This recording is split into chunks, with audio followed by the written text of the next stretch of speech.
जैसा हमने last part में देखा था, जिन चिन के फादर उसे हमेशा जेक के साथ कंपेयर करते हैं, जिसकी वजह से जिन चिन काफी परेशान था और वो ये बात वुइंग को आकर बता देता है। और वुइंग तो पहले से जेक से चिढ़ता था, इसलिए वो दोनों जेक के खिलाफ प्लानिंग करने लगते हैं।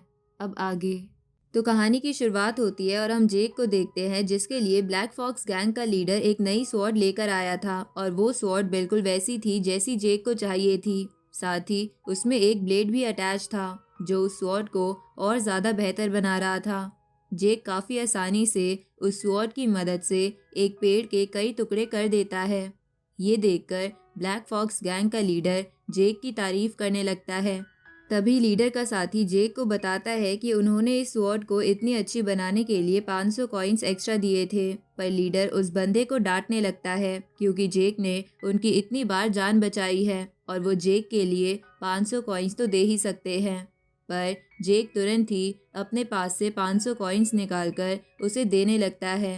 पहले तो लीडर लेने से मना करता है, पर जेक के जिद करने पर वो उन्हें ले लेता है। जेक उससे पूछता है कि क्या वो डुअल कल्टीवेशन के बारे में कुछ जानते हैं। ये सुनते ही वो दोनों जेक को आंखें फाड़कर देखने लगते हैं और हंसने भी लगते हैं।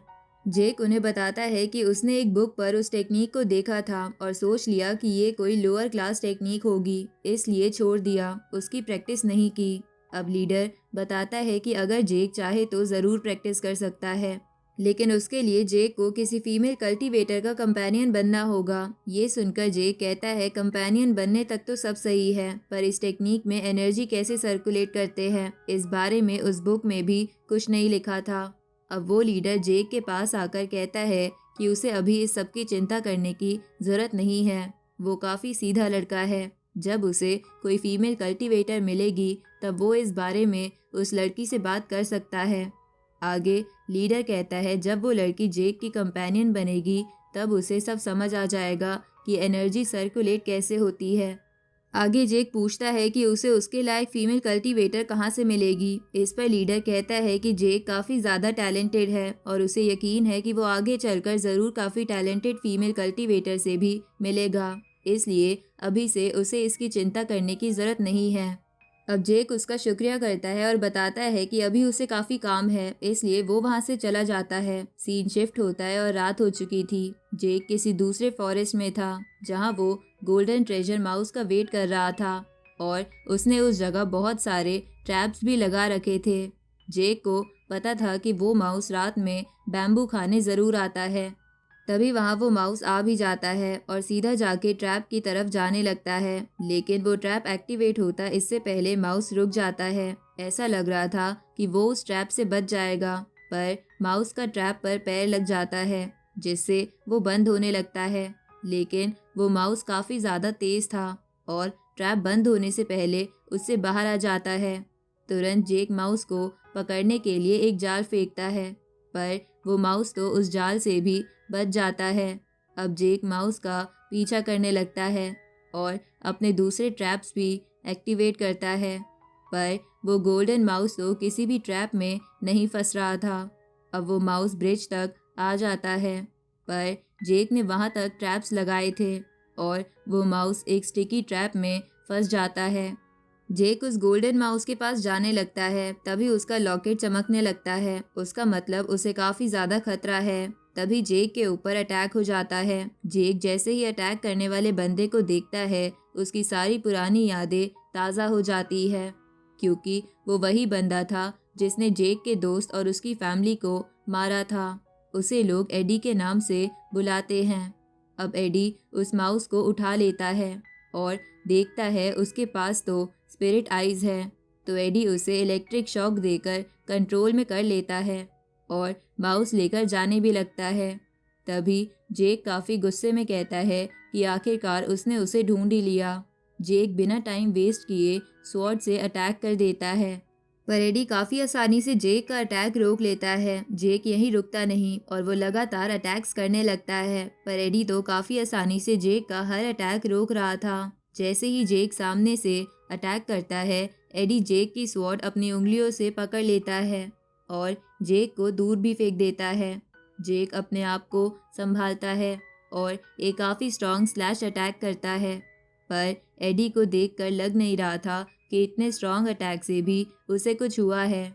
अब एडी भी जेक के ऊपर अटैक्स करने लगता है और लात घूंसों की बारिश कर देता है। जेक के पास एक फ्लाइंग नाइफ था जिसकी मदद से जेक बच जाता है, पर एडी जेक को ज़्यादा दूर नहीं जाने देता और जेक को आइस टेक्निक की मदद से जमाने लगता है।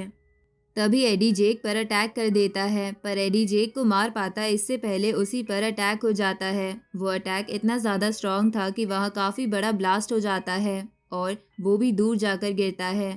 पर हम देखते हैं एडी ने तो आसानी से उस अटैक को संभाल लिया था। इसके बाद ऊपर से एक लड़की आती है और उसी ने वो अटैक किया था और वो एडी से कहती है कि उसने तो सोचा भी नहीं था कि वो बच्चों पर भी अटैक करता है। अब हमें पता चलता है कि वो लड़की तियानवू सेक की वॉरियर जीजू है। जीजू एडी से कहती है कि आज वो उसे नहीं छोड़ेगी। एडी कहता है उस लड़की की मौत उसकी वजह से नहीं हुई, पर जीजू उसकी एक नहीं सुनती और एक काफ़ी स्ट्रॉन्ग अटैक कर देती है। पर एडी उससे बचने के लिए शील्ड बना लेता है, पर वो शील्ड ज़्यादा देर तक नहीं टिकती और टूट जाती है। अटैक से बचने के लिए एडी भी ऊपर आ जाता है। जीजू ऊपर भी एडी पर अटैक कर देती है।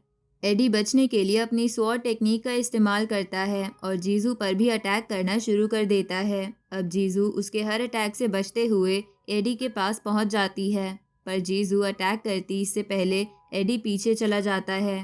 जेक ये सब अपनी आंखों से देख रहा था और सोच रहा था कि ये सब तो काफ़ी हाई लेवल के वॉरियर्स हैं और उनके आगे जेक तो कुछ नहीं है।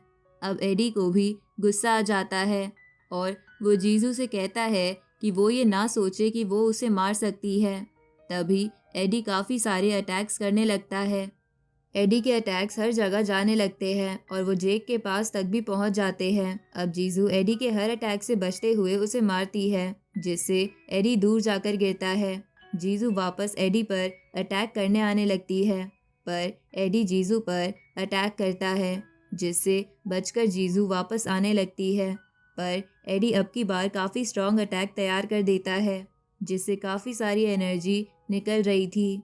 एडी के उस अटैक से काफ़ी बड़ा ब्लास्ट होता है और ज़मीन तक फट जाती है, पर अब भी जीजू को कुछ नहीं हुआ था और वो वापस एडी पर अटैक करने आने लगती है। एडी इसके बाद भी कई अटैक्स करता है, पर एडी का कोई अटैक काम नहीं आ रहा था।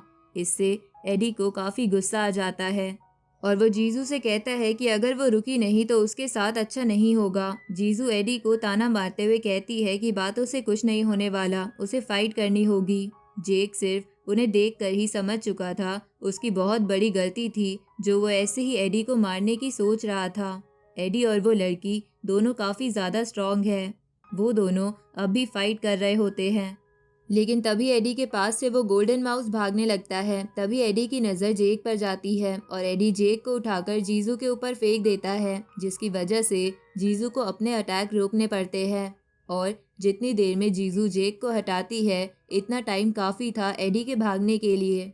जीजू एडी को भागता देखकर कहती है कि चाहे वो कहीं भी चला जाए, वो उसे ढूंढ कर रहेगी। तभी जीजू उस गोल्डन माउस को ले लेती है। अब जीजू उस माउस से बात करने लगती है कि उसने स्पिरिट को अवेक कर लिया, इसलिए एडी ने उस पर अटैक किया। जेक तो जीजू को देखता रह जाता है और ऐसा लग रहा था वो जीजू को पसंद करने लगा है। तभी जीजू भी जेक से कह देती है कि वो उसे घूर क्यों रहा है। अब जेक जीजू को रोकता है और उसे बताता है कि उसने अपनी पूरी ज़िंदगी एडी को मारने के लिए कल्टीवेशन की है, पर जीजू कहती है उसे इससे कोई मतलब नहीं है और ये कहकर वो वापस जाने लगती है। तभी जेक कहता है जीजू की फाइटिंग टेक्निक काफ़ी ज़्यादा अमेजिंग है और आज तक जेक जितने भी कल्टीवेटर से मिला है वही उनमें से सबसे ज़्यादा स्ट्रॉन्ग है। इसलिए जेक जीजू से पूछता है कि क्या वो उसके साथ डुअल कल्टीवेशन मेथड की ट्रेनिंग कर सकती है। जेक जीजू से उसकी कंपेनियन बनने की कहता है। ये सुनकर जीजू गुस्से में आ जाती है और जेक से कहती है कि वो एक मामूली लड़का है और वो उससे शादी करना चाहता है। शादी की बात सुनकर तो जेक भी हैरान हो जाता है और सोचने लगता है कि कंपेनियन बनने के लिए शादी करनी पड़ती है। फिर जीजू कहती है कि उसके ऊपर उसके सेक की जिम्मेदारी है और जब तक वो मार्शल एसेंशियल लेवल अचीव नहीं कर लेती तब तक वो शादी नहीं करेगी। पर जेक को मार्शल एसेंशियल लेवल के बारे में ही नहीं पता था, इसलिए वो जीजू से इसके बारे में पूछने लगता है। जीजू जेक से कहती है कि उन दोनों की जिंदगी काफ़ी अलग है, फिर भी जेक ने उसे शादी का प्रपोजल दे दिया। अब जीजू जाने लगती है और जेक से कहती है कि वो उसे ये माउस तो नहीं दे सकती, पर जेक को एक पर्स दे देती है और चली जाती है। अब जीजू के जाने से पहले जेक उससे कहता है कि अभी उसका लेवल काफ़ी लो है, पर वो सबसे स्ट्रॉन्ग वॉरियर बनकर तियानवू किंगडम में उससे मिलने आएगा। जीजू जेक से कुछ बनकर आने की कहती है, जिसके बाद जेक घर पर होता है और देखता है कि उस पर्स में तो बहुत सारी हर्ब्स थी जो जेक के काफ़ी काम आने वाली है।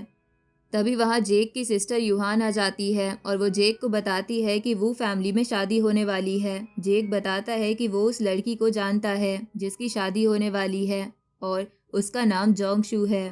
इसलिए जेक यूहान को एक अच्छा सा गिफ्ट लाने की कहता है। इसके बाद वो मार्केट में गिफ्ट लेने आ जाती है और उसे वो फैमिली की एक लड़की मिलती है। वो लड़की यूहान को सच बताती है कि जोंगशू से जिसकी शादी होने वाली है वो तो उसे पसंद भी नहीं करता और असल में उस बेचारे की शादी किसी और से करा रहे हैं जिसके बारे में किसी को नहीं पता। यूहान को ये सुनकर बिल्कुल अच्छा नहीं लगता और उसे याद आता है उसका भाई जेक तो उस लड़की को जानता है, इसलिए वो जल्दी से इस बारे में जेक को बताने जाने लगती है और इसी के साथ ये पार्ट यहीं ख़त्म होता है।